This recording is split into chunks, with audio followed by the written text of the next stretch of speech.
everyone, from the Xcel Energy in St. Paul, where tonight the Minnesota Wild fall to the Dallas Stars. I'm Jim Rich. We are joined by hockey icon Patrick Micheletti, and we'll also go live to Target Center during this show as the Wolves trying to stave off elimination against the Denver Nuggets. But, Pat, the Wild had an opportunity tonight for the first time in franchise history to go up in a series 3-1, to really put Dallas in a bind. Yeah. Instead, Dallas comes up with a 1-goal victory, and now this series shifts to a best 2 out of 3 with Dallas again holding home ice. Yeah, you have a lot of optimism going into tonight, right? Yes.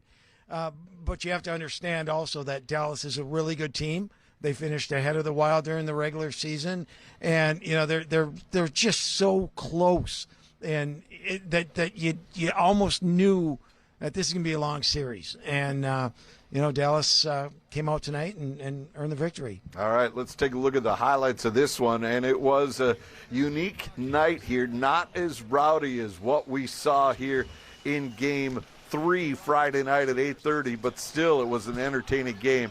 And Dallas opened the scoring after a questionable call on Marcus Foligno. This one kind of bounces around, and eventually it ends up going in. Tyler Seguin getting credit for this goal, Pat. Yeah, and you look at the power plays throughout the whole series. Dallas is 7 for 16. No, not a pretty goal, but they're in the right spots, right? And Seguin right there goes off his leg, in between the legs of Gustafsson. 1-0. Wild had their chances here. Kirill Kaprizov on the breakaway doesn't finish it.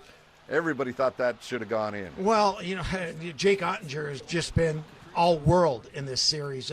One of the best goaltenders in the league. And when you have opportunities like that and do not score, it's going to make it awfully, awfully difficult to win games, especially with a goaltender like Jake Ottinger. And then another penalty. Dallas scores again, so they were up 3-1. The Wild try to get back into this, but really this is the only goal you could maybe fault Gustafsson on. Yeah, and this was right after the power play, and Dadonov gets the puck, and may have been a little screen there. Gustafsson doesn't catch it, and that was a big goal for him, and then Klingberg comes right back and pulls him closer, right? Pulls him within 2-1, and the amazing thing about this is Klingberg first saves a goal at one end. Yeah, him and Faber both do everything to keep it out.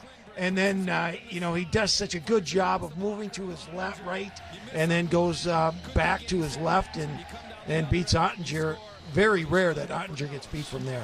So the Wild were in a position again, but then here's Dallas connecting on the power play. It's been lethal in this series. No, it really has. And not only that, this isn't by surprise. They had the 5th best power play in the National Hockey League this year, and they have guys who can put it away. And right there, it makes the game 3-1. You think it's over, but, the Wild still fight. Yeah, the Wild get on the power play late in the game. The goaltender pulled, and finally they got a good bounce as Boldy rang it off the post. It goes right to Freddie Gaudreau, and he puts it in. Yeah, all of a sudden 3-2, right? 3-2 game, and you still have time. Unfortunately, Ryan Hartman takes the 10-minute misconduct, and then he can't be used that last minute and 20 with the extra man. Yes, that's true. With the goalie pulled, and now whether they would have scored or not with him out there, who knows? But, it's tough to lose a player like that at that time of the game. All right, let's hear what the reaction was from this setback in Game 4. We were very composed. We stuck to our game plan. We were a little loose early, first 5-6 minutes. But then we got to our game in a hurry. We got chances. We played the right way.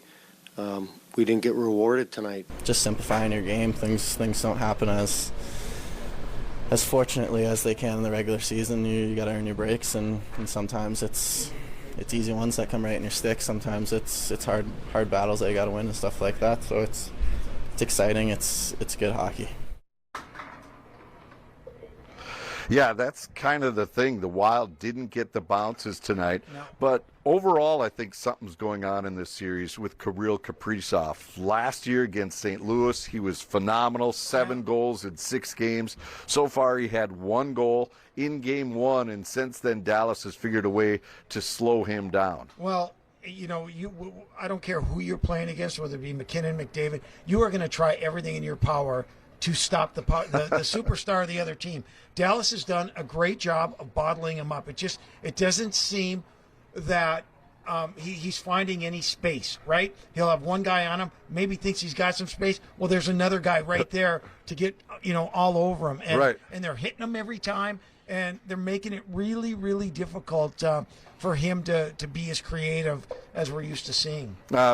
Do you think he's maybe a half step slower? Do you think there's something else going on here? Up. He's banged up. I really do you? Okay.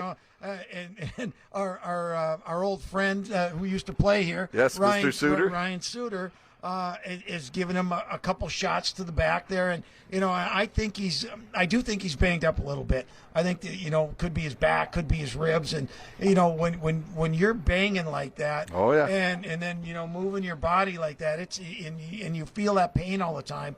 It's not easy, but he's fighting through it, and you're not going to take him out of the lineup. No, but certainly love to see him get on the board a little bit more. All right, Matt Dumba. Yeah. This has been a unique series for him. Matt's always been a player that's lived on the edge, and sometimes he's gone over that edge. But so far in this series, he's been fantastic, playing right on the limit. Well, you can't forget, he's had to move to the middle now, right? With when Hartman was out. Oh, Matt Dumba. Oh, Matt Dumba. Yep. I'm sorry. Yep. I'm thinking. You're thinking Boldy. Yep.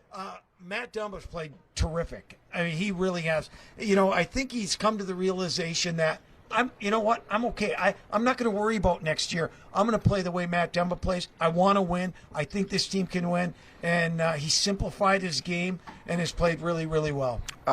Interesting, the pieces that Bill Guerin brought in at the trade deadline, and one that's really paid dividends is Gustav Nyquist. Tonight was the first time he is not figured in the scoring, but this guy has been a factor throughout the series. He's been phenomenal, and quite frankly, I looked at his minutes tonight, and he only played 12 minutes. I think he needs to play more. I think he needs to energize the power play. I hope that they make some changes in the next game and move him up, because he can pass the puck as well as anybody. He holds on to the puck. He's patient, and he's really, really smart. And I think he would really give this power play the boost that it needs, because when you look at it right now, right, 7 for 16 on the power play for Dallas, that has been the difference. Minnesota, I think, they have 2 or 3. No, they're 4 for 15. 4 for 15. 4 for 15. And what wins you playoff series? Exactly. Goaltending, and special teams. And you better win all 3 of those. Shorthanded and power play if you're going to win a series. All right, we're going to take a